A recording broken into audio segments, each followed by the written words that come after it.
and most importantly at our UN agency, the International Labour Organization. For many, many years the ILO has been kept at the sidelines of international decision making. It's the IMF, the World Bank, and the WTO who've always called the shots. We want the ILO in the centre because that's how we get the jobs agenda dealt with. The ILO has agreed unanimously a global jobs pact, and we want that pact to be implemented. And you can find out more about that on the ILO website or in discussion afterwards. International Monetary Fund and the World Bank, crucially important organisations, whether we like them or not. Interesting things are happening at the IMF. For decades they were pretty much implacable enemies of all that we preach. We now hear the top-level rhetoric from the International Monetary Fund talking about equity, talking about jobs, warning signals about public sector cuts. So we think we've made a little progress there. We understand that Mr. Strauss-Kahn is interested in a political career in France, and he's showing his socialist credentials as head of the International Monetary Fund. We welcome that. But if we look at what the IMF is doing today in Romania, or what it may do in Ireland tomorrow, the story is still different. So we have still a lot of work to do at that end. Similarly, the World Bank. World Bank loans, the lending programs of the World Bank now include organising and collective bargaining rights. If you want to borrow money from the World Bank's private sector arm, you have to respect the right of the workers in that enterprise to form a union and to do collective bargaining. That's really important, and that has meant unionisation for many thousands of workers. But other areas of the World Bank are totally anti-union. So we're trying to push those agendas in the direction that they need to be pushed. Of course, nobody's talking about the WTO at the moment because there's not a lot of trade going on because we're in the middle of potentially a second global recession. But we're watching very closely what's happening at the World Trade Organization, and we are maintaining our demand that global trade must also be based on respect for workers' rights. That's a big fight, it's a long fight, it's one that we're a long way from winning, but we're not going to stop in that fight. If I could just go on to the next crisis, that's the crisis of climate change. We all know that this crisis, this economic crisis, is a bad one, but 20, 30 years from now, the next generation are going to face a crisis which is infinitely worse than this one, and we should not underestimate that. And this is not only a developing country problem, it's not only a problem for countries like Bangladesh or the Maldives, it's a crisis that's going to impact on every person in the world. The governments have talked, they keep talking. We insist that there should be a binding international agreement that meets the targets to reduce carbon emissions that have been set by the United Nations. And I can go into the detail of that if people want to later. But we all saw what happened in Copenhagen. The governments came together and they failed completely. Completely failed at the Copenhagen Climate Summit. Some of the things that we want to see about employment and a just transition in the climate agenda are there, but no agreement came out of Copenhagen. They're meeting again soon in Mexico, in Cancun.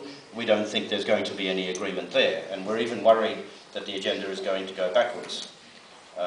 One of the impacts of the disastrous midterm election result in the United States on the weekend, on Tuesday, will be that it's almost impossible to consider now that the United States will be able to negotiate a real commitment around climate. So this agenda is going backwards. We're active on many fronts. We're active at that policy level, arguing with governments. We have a very big work program which is strongly supported by our Spanish colleagues from Comisiones Obreras and from the UGT. That's a global climate agenda. And one of the things that we're focusing very strongly on is the issue of green jobs and greening of workplaces. We know, and the research shows very clearly that tackling climate change is employment positive. If we do the things that need to be done to get climate change under control, there will be more jobs at the end of it. There will be massive shifts within industry. We know that, and we need a program that ensures justice and equity for all of those workers and those communities that are affected, and we have very detailed policy prescriptions on those issues. And our trade union colleagues in countries everywhere are campaigning around those matters. One of the fundamental problems on climate change is the developing countries, the poorest countries, need $100 billion a year to be able to do the adaptation and the mitigation, as they call it, to tackle climate change. The rich countries are not showing any preparedness to make that money available. If we had a financial transactions tax at the global level, that money would be available. So again, our agenda on finance and coming out of this crisis is very intimately linked with the question of tackling climate change. Just to quickly on the next slide, while all of this is going on, of course, trade unions are under attack in probably most countries in the world, certainly in most countries in the world. From the very worst cases, Colombia, Guatemala, Philippines, Burma, Zimbabwe, where trade unionists are killed for doing what you and I do every day, right through to the undermining of trade union rights and the growth of precarious work in the richer countries. Have a look behind the scenes in the United States. Everyone talks about the success of this Tea Party in the elections there on Tuesday. Behind that is a vicious attack that is mounting on the public sector. And the focus right now is teachers. And the objective of these people is to remove trade unions altogether. And that's a very powerful and a very dangerous trend that's going on. And we know that it's not only going on, of course, in the United States. It's happening elsewhere. So we're campaigning around all these issues, we're documenting these questions, we're helping to get people who are facing death out of countries and into safe havens. We're tackling the question of child labour. Child labour is going to increase because governments are spending less money on education. We're tackling the issue of forced labour and trafficking in human beings around the world.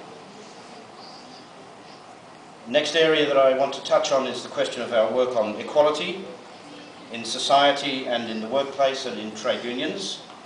One of the lines of research that we're doing now is on the gender pay gap, the difference in pay that women and men receive for similar jobs. Our figures show that official government figures put the gender pay gap at 16.5% around the world. Our own figures put it at higher than 20%. This is not just an issue for women, it's a confiscation of earnings from all households. And again, it's one of the causes of this crisis. The inequalities which led us into 2008 in the labour markets around the world were one of the causes of the crisis. It wasn't only about financial regulation. We're working on the issue of violence against women with our NGO colleagues. We're very active on the question of migrant workers and for domestic workers as well, because there's going to be an international labour organisation standard adopted on domestic workers, we hope, at the next International Labour Conference in June.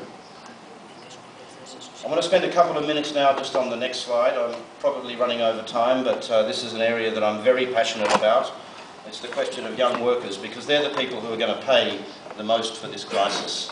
We're paying for it, you're paying for it, your members are paying for it, but the real burden is going to fall on the next generation and the generation after.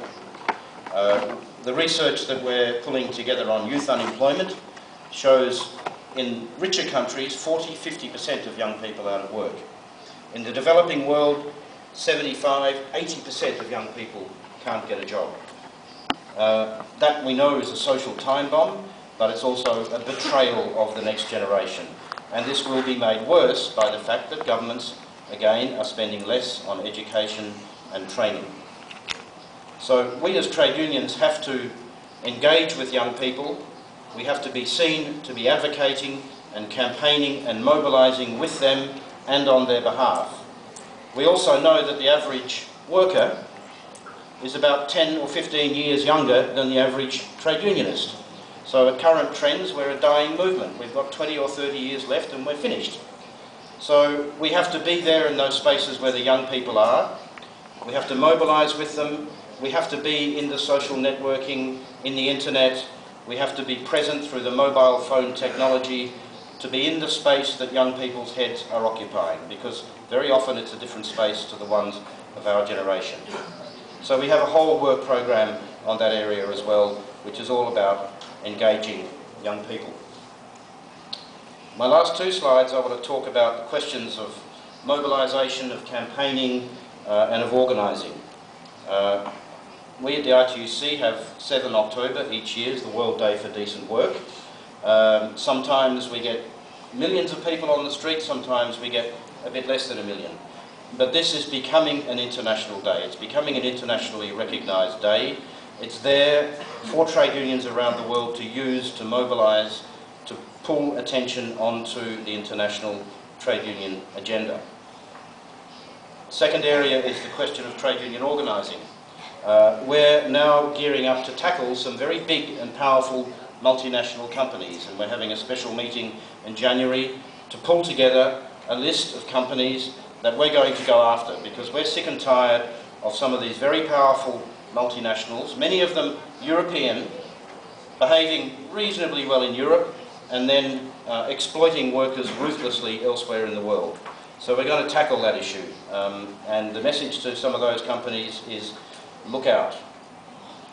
We're busy on the question of our Play Fair campaign in the sporting goods industry, linking up the South African, the British and the Brazilian trade unions around the World Cup in football and around the Olympics. And that's all based on workers' rights in the sporting goods industry and the people who build the facilities and the stadium.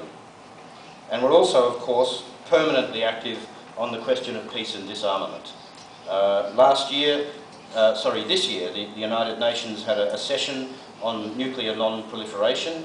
We circulated a petition, anti-nuclear weapon petition, around our membership. We got 6.5 million signatures, and we presented that to the United Nations.